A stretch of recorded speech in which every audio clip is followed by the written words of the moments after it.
साल था 1992। राजस्थान के अजमेर शहर में पिछले कुछ महीनों से कई अजीब घटनाएं हो रही थीं। एक के बाद एक कई जवान लड़कियों ने कर ली थी। कई लड़कियों ने खुद को घरों में कैद कर रखा था, तो कई लड़कियां बिल्कुल पागल सी हो गई थीं। अजीब इत्तेफाक था। करने वाली लड़कियां सोफिया सेकेंडरी स्कूल की स्टूडेंट थीं। जब इस सवाल का जवाब ढूंढने की कोशिश की गई कि आखिर सोफिया सेकेंडरी स्कूल की लड़कियां क्यों कर रही हैं और ये लड़कियां परेशान क्यों हैं, तो एक ऐसे राज से पर्दा उठा जिसे सुनकर हर किसी के पैरों तले जमीन खिसक गई। अजमेर में भूचाल आ गया। लाखों लोगों की आस्था का केंद्र अजमेर शरीफ दरगाह से जुड़े लोगों ने एक ऐसे घिनौने काम को अंजाम दिया था जिसे सुनकर आप गुस्से से तड़प उठेंगे। जब इस जुर्म को अंजाम दिया जा रहा था, तब भी सभी ने आंखें बंद करके नाइंसाफी होने दी थी, और आज भी इस घटना को लोगों से छुपाने की कोशिश की जाती है। शायद आप भी इस घटना के बारे में नहीं जानते होंगे। ये कोई आम घटना नहीं थी, बल्कि आजाद भारत के इतिहास में अंजाम दी गई सबसे बड़ी स्कैंडल थी। चंद लोगों ने मिलकर 2, 4 या 10 नहीं, बल्कि 250 से ज्यादा लड़कियों को अपनी का शिकार बनाया था। शिकार बनने वाली लड़कियों में मामूली ड्राइवर की बेटी से लेकर आला अफसर तक की बेटियां शामिल थीं। तो आखिर यह सिलसिला कैसे शुरू हुआ? कैसे लड़कियां शिकार बनती चली गईं? और इस अपराध को अंजाम देने वाले लोग कौन थे और उनके साथ क्या हुआ? चलिए जानते हैं सब कुछ सिलसिलेवार तरीके से इस वीडियो में। वीडियो को अंत तक जरूर देखिएगा। आज आपको और हैवानियत के इस खेल की शुरुआत 1990 की शुरुआत में हुई थी। इस खेल को शुरू किया था राजस्थान के अजमेर शहर के सबसे अमीर और सबसे बड़े घरानों में गिने जाने वाले चिश्ती परिवार के कुछ लड़कों ने। ये चिश्ती परिवार वही है जो लाखों लोगों की आस्था का केंद्र अजमेर शरीफ दरगाह की देखभाल करते हैं, यानी दरगाह के खादिमों में से हैं। इस चिश्ती परिवार के फारूक चिश्ती और नफीस चिश्ती का रुतबा उन दिनों अजमेर शहर में किसी सेलिब्रिटी से कम नहीं था। ये लोग उस जमाने में संजय दत्त के स्टाइल को कॉपी करके दिन भर शहर में मटरगस्ती किया करते थे। पैसों की कोई कमी नहीं थी, तो अय्याशियां भी खूब होती थीं। इनके साथ इनके दोस्तों का पूरा गैंग दिन भर शहर में यूं ही फिरता रहता था। वैसे तो ये एक धार्मिक परिवार से आता था, मगर फारूक चिश्ती ने राजनीति में करियर बनाने का फैसला किया था। इसी सिलसिले में फारूक पहले कांग्रेस पार्टी ज्वाइन करता है और फिर बहुत जल्द अजमेर कांग्रेस युवा मोर्चा का जिला अध्यक्ष बन जाता है, जबकि नफीस चिश्ती यूथ विंग का ही उप जिला अध्यक्ष बनता है। जबकि इस कांड के एक और आरोपी सैयद अनवर चिश्ती कांग्रेस यूथ विंग का ज्वाइंट सेक्रेटरी बन जाता है। भले ही इन लोगों का राजनीतिक पद बहुत बड़ा नहीं था, मगर ये जिस परिवार से आते थे उसकी राजनीतिक पकड़ बहुत ज्यादा थी। बड़े बड़े आला अफसर इन लोगों के हुक्म पर अपना सर झुकाते थे। मंत्री से लेकर विधायक सांसद तक इन लोगों की खिदमत में लगे रहते थे। चिश्ती परिवार का रुतबा और पहुंच इतना था कि जिनको भी किसी काम में दिक्कत आती थी, वो मदद के लिए फारूक के ही पास आया करता था। अपने मॉडर्न लाइफस्टाइल की वजह से फारूक चिश्ती और इसके गुर्गे आसपास के स्कूलों में पढ़ने वाली लड़कियों के बीच भी चर्चा का विषय बना रहता था। समय यूं ही बीत रहा था कि सोफिया सेकेंडरी स्कूल के 12th क्लास में पढ़ने वाली एक लड़की एक दिन अपने दोस्त से कहती है कि मुझे गैस कनेक्शन लेना है। इसके अलावा मुझे कांग्रेस पार्टी भी ज्वाइन करनी है ताकि मैं राजनीति में आगे बढ़ सकूं। सोफिया सेकेंडरी स्कूल उस दौर में अजमेर के सबसे बेहतरीन गर्ल्स स्कूल में गिना जाता था। यहाँ शहर के अधिकतर अमीर घरों की ही लड़कियां पढ़ती थीं। ये वो समय था जब मामूली गैस कनेक्शन के लिए भी आला अफसरों से लेकर मंत्री तथा सांसदों तक की सिफारिश करवानी पड़ती थी। इसलिए लड़की ने जिस दोस्त से गैस कनेक्शन वाली बात कही थी, वो कहता है कि अगर हम मिलकर फारूक चिश्ती से बात करें तो वो तुम्हें गैस कनेक्शन भी दिलवा देगा, साथ ही कांग्रेस पार्टी में भी एक पद तुम्हें दे दी जाएगी। चूंकि उस लड़की ने भी फारूक चिश्ती के बारे में पहले काफी कुछ सुन रखा था, ऊपर से फारूक चिश्ती और उस लड़की के दोस्त की जान पहचान भी थी, इसलिए वो फारूक चिश्ती से मिलने के लिए तैयार हो जाती है। मिलने के बाद फारूक चिश्ती से गैस कनेक्शन और कांग्रेस ज्वाइन करने के बारे में बात करती है। सभी बातें सुनने के बाद फारूक चिश्ती कहता है कि कोई बात नहीं, बहुत जल्द तुम्हें गैस कनेक्शन मिल जाएगा, साथ ही तुम्हें कांग्रेस पार्टी में भी जगह दे दी जाएगी। इसी के कुछ दिनों बाद फारूक चिश्ती लड़की को सैयद अनवर चिश्ती से मिलवाता है। सैयद अनवर चिश्ती एक दिन उस लड़की से गैस कनेक्शन का फॉर्म भरवाता है तथा ये कहते हुए उसकी कुछ तस्वीरें भी लेता है कि ये तस्वीरें गैस कनेक्शन लेने में लगेंगी। यहां तक सब कुछ बिल्कुल नॉर्मल था। एक दिन रोज की तरह वो लड़की सोफिया स्कूल से पढ़कर वापस आ रही थी। तभी रास्ते में उसके पास आकर एक मारुति वैन रुकी। वैन के रुकते ही लड़की ने पहचान लिया कि गाड़ी में फारूक चिश्ती के ही दोस्त मौजूद हैं। वो लोग इस लड़की से कहते हैं कि मैं भी उधर ही जा रहा हूं, अगर तुम चाहो तो मैं तुम्हें आगे ड्रॉप कर दूंगा। क्योंकि लड़की उनसे पहले कई बार मिल चुकी थी, इसलिए लड़की उनके साथ चलने की हामी भरते हुए गाड़ी में बैठ जाती है और गाड़ी चल पड़ती है। गाड़ी अभी आगे बढ़ी ही थी कि ये मेन रोड छोड़कर दूसरी तरफ मुड़ जाती है। लड़की को जब शक होता है तो वो पूछती है कि मुझे तो घर जाना था, ये तुम कहाँ ले जा रहे हो। इस पर वो लोग कहते हैं कि दरअसल भाई ने तुम्हें अभी कुछ जरूरी काम से मिलने के लिए फार्म हाउस पर बुलाया है। इसके बाद वो लोग उस लड़की को लेकर फारूक चिश्ती के फार्म हाउस पर चले जाते हैं। अब यहाँ जो लड़की के साथ होता है उसे जानकर आपका कलेजा दहल जाएगा। लड़की के फार्म हाउस आते ही फारूक चिश्ती ने उस किया करने के दौरान उस लड़की की तस्वीरें भी खींची गईं। लड़की को इन लोगों ने कहा कि अगर इस बारे में तुमने किसी को भी बताया तो तुम्हें परिवार समेत खत्म कर दूंगा। इसके अलावा हमने जो तुम्हारी तस्वीरें खींची हैं वो पूरे शहर में पोस्टर बनवा कर छपवा दूंगा, फिर तुम कहीं पर भी मुंह दिखाने लायक नहीं रहोगी। इन सब से लड़की बहुत ज्यादा डर गई और वो चुपचाप घर चली गई। उसने अपनी आप बीती किसी को भी नहीं बताई। अभी कुछ दिन ही बीते थे कि एक बार फिर से स्कूल जाने के क्रम में ही फारूक चिश्ती के गुर्गे उस लड़की को फिर से रोकते हैं और फिर से उसे फार्म हाउस पर लेकर आते हैं। इस बार कई और लोग उसका करते हैं और अंत में उसे उसी तस्वीरें दिखाते हैं जो कुछ दिनों पहले ही ली गई थीं। तस्वीरें दिखाने के बाद ये लोग उस लड़की से कहते हैं कि अगर तुम चाहती हो कि ये तस्वीर हम तुम्हें वापस कर दें या फिर इसे नष्ट करते हैं तो बदले में तुम्हें हमारे पास अपनी एक सहेली को लेकर आना होगा। इतना सुनते ही लड़की इनके पैरों में गिरकर रहम की भीख मांगने लगी और तस्वीरें वापस करने को कहने लगी, मगर इन दरिंदों पर कोई असर नहीं हुआ। उन लोगों ने लड़की को यहां तक कह दिया कि अगर तुम किसी दूसरी लड़की को यहां तक लेकर नहीं आई तो मैं अगले ही दिन तुम्हारी ये तस्वीर तुम्हारे पड़ोसियों में बांट दूंगा। अब लड़की के पास कोई रास्ता नहीं बचा था। वो रोज की तरह स्कूल जाना शुरू कर देती है और फिर अपनी एक सहेली को किसी बहाने से फारूक चिश्ती के पास लेकर आ ही जाती है।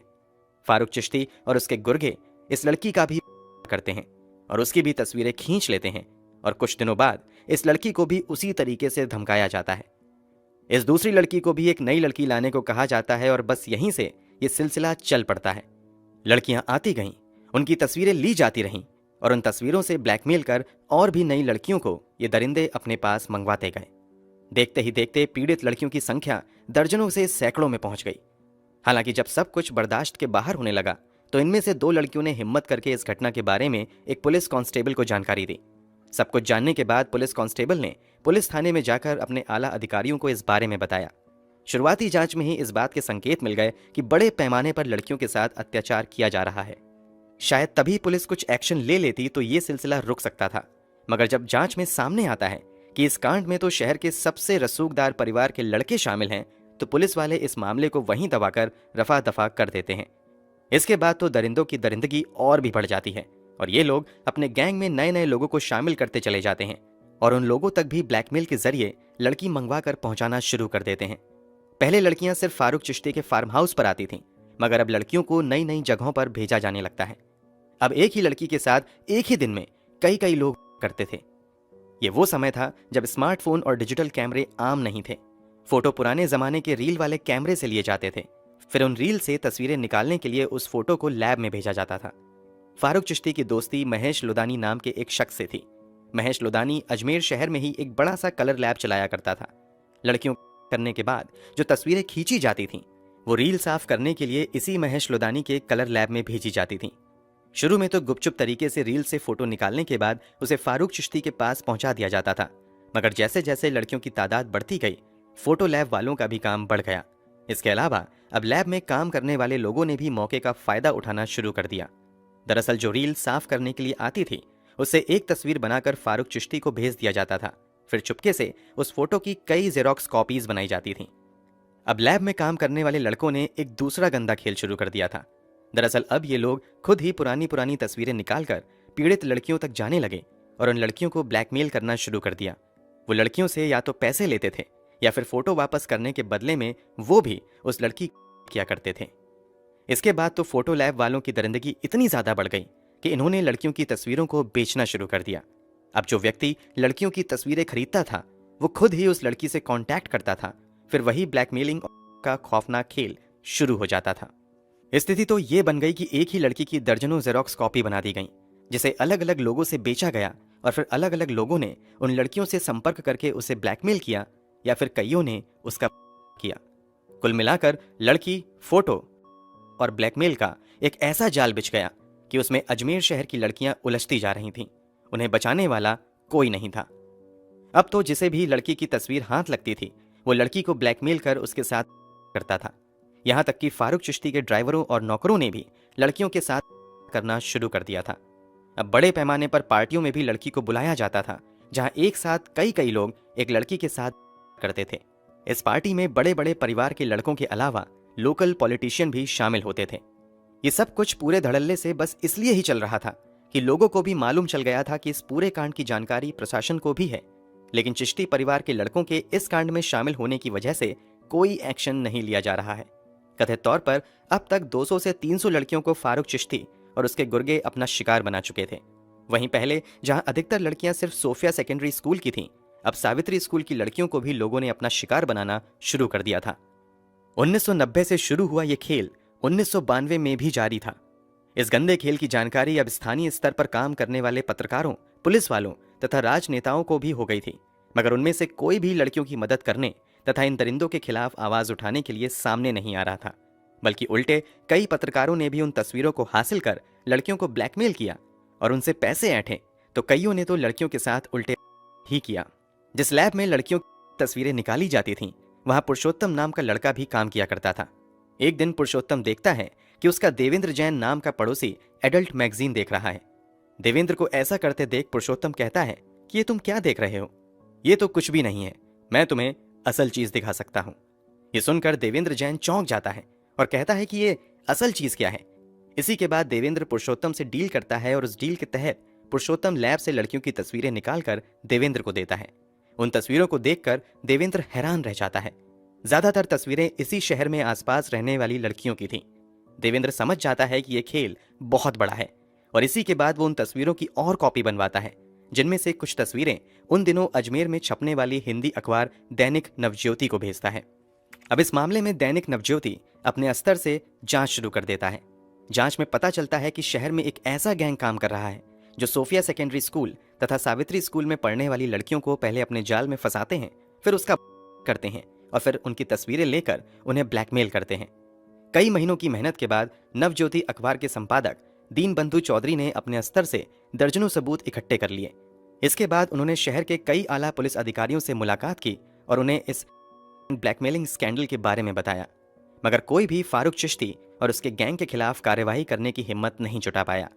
ज्यादातर अधिकारियों ने यह कहते हुए इस मामले को दबाने की कोशिश की, शिकार बनी ज्यादातर लड़कियां हिंदू धर्म की हैं, जबकि इस दरिंदगी को अंजाम देने वाले अपराधियों में ज्यादातर मुसलमान हैं। तो अगर इस केस का खुलासा हुआ तो शहर में दंगा भड़क सकता है, क्योंकि 1992 का दौर बहुत ही नाजुक दौर था। देश के अलग अलग हिस्सों में बड़े पैमाने पर दंगे भी हो रहे थे और धार्मिक तनाव काफी बढ़ा हुआ था। कई अधिकारियों ने तो चिश्ती परिवार के रसूख और पकड़ को देखते हुए ही किसी तरह की कार्यवाही से इनकार कर दिया। कई महीनों तक दीनबंधु चौधरी एक अधिकारी से दूसरे अधिकारी और एक नेता से दूसरे नेता की चौखट पर भागते रहे, मगर किसी ने भी उनकी नहीं सुनी।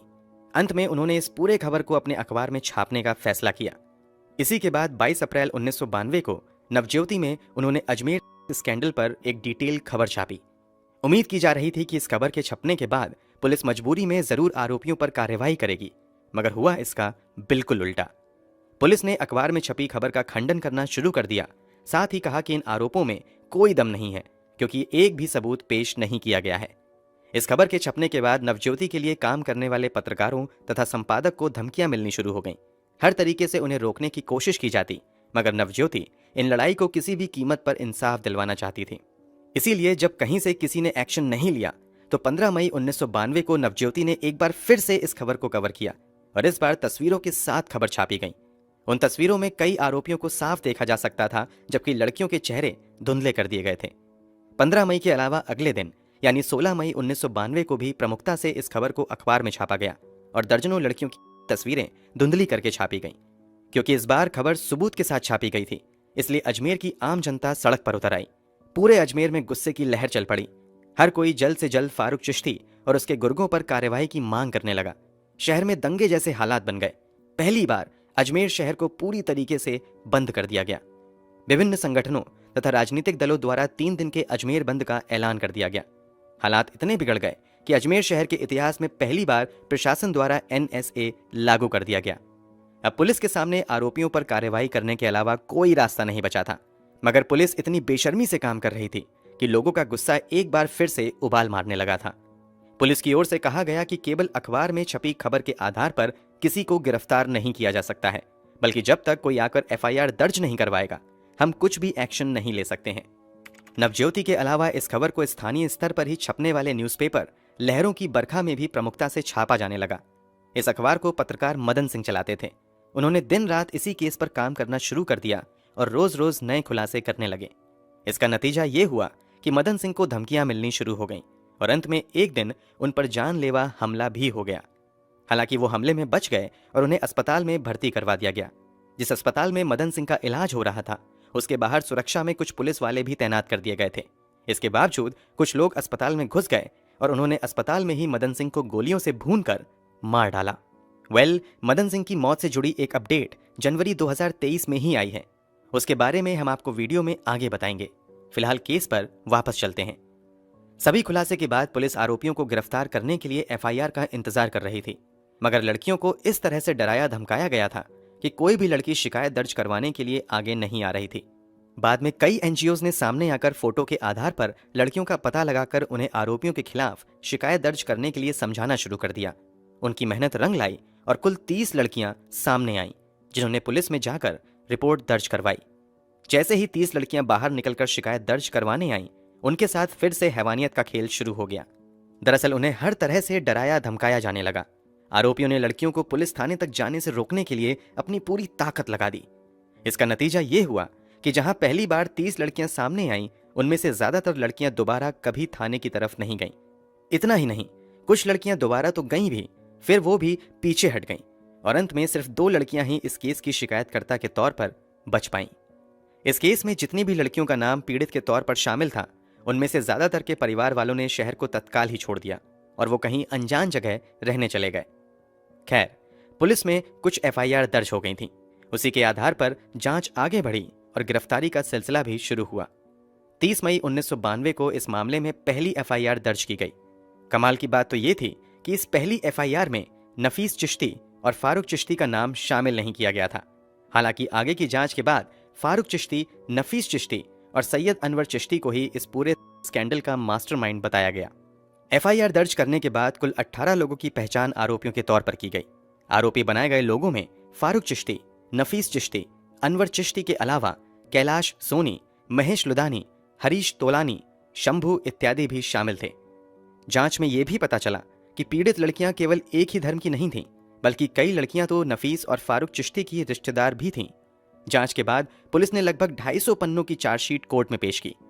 3 मास्टरमाइंड सहित 12 लोगों के खिलाफ चार्जशीट फाइल की गई थी। चार्जशीट में कैलाश सोनी, हरीश दुलानी, फारूक चिश्ती, इशरत अली, मोइजुल्ला उर्फ पूतन इलाहाबादी, परवेज अंसारी, पुरुषोत्तम उर्फ बबली, महेश लोधानी, अनवर चिश्ती, शंभू, जौर चिश्ती तथा नफीस उर्फ टार्जन का नाम शामिल था। इस मामले की सुनवाई की शुरुआत अजमेर सेशन कोर्ट में हुई। लगभग 6 साल की सुनवाई के बाद 18 मई 1998 को अजमेर सेशन कोर्ट द्वारा 18 में से 8 आरोपियों को लड़कियों के साथ करने और उनका अपहरण करने के आरोप में उम्र कैद की सजा सुनाई गई। सजा पाने वाले लोगों में मोइजुल्ला उर्फ पुत्तन, परवेज अंसारी, इशरत अली, महेश लुधानी, कैलाश सोनी, सैयद अनवर चिश्ती, हरीश तोलानी तथा शमशुद्दीन उर्फ मैराडोना शामिल था। इन सजा पाए लोगों के अलावा बाकी लोगों के खिलाफ जांच जारी थी, जबकि इनमें से कुछ लोग फरार थे। फरार लोगों में मुख्य आरोपियों में से एक नफीस चिश्ती भी शामिल था, जिसे 2003 में गिरफ्तार किया गया, जबकि दूसरे फरार अपराधी इकबाल भट्ट को 2005 में गिरफ्तार किया गया। सजा पाए लोगों ने सजा के खिलाफ राजस्थान हाई कोर्ट में और फिर सुप्रीम कोर्ट में अपील कर दी। पहले हाई कोर्ट ने कई सबूत के आधार पर कई आरोपियों को बरी कर दिया। फिर सुप्रीम कोर्ट ने 4 आरोपियों को दी गई उम्र कैद की सजा को बहुत ज्यादा सख्त सजा बताते हुए कम करने का फैसला किया और उन्हें सिर्फ 10 साल की सजा दी गई। इस केस के मुख्य आरोपी में से एक फारूक चिश्ती इतना शातिर था कि उसने खुद को फर्जी मेडिकल कागज के आधार पर पागल घोषित करवा लिया।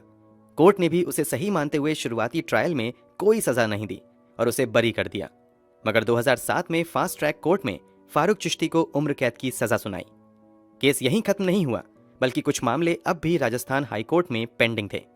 2013 में राजस्थान हाईकोर्ट ने फारूक चिश्ती को दी गई उम्र कैद की सजा को कम करते हुए ये कहते हुए जेल से रिहा करने का हुक्म दे दिया कि फारूक चिश्ती काफी समय जेल में काट चुका है।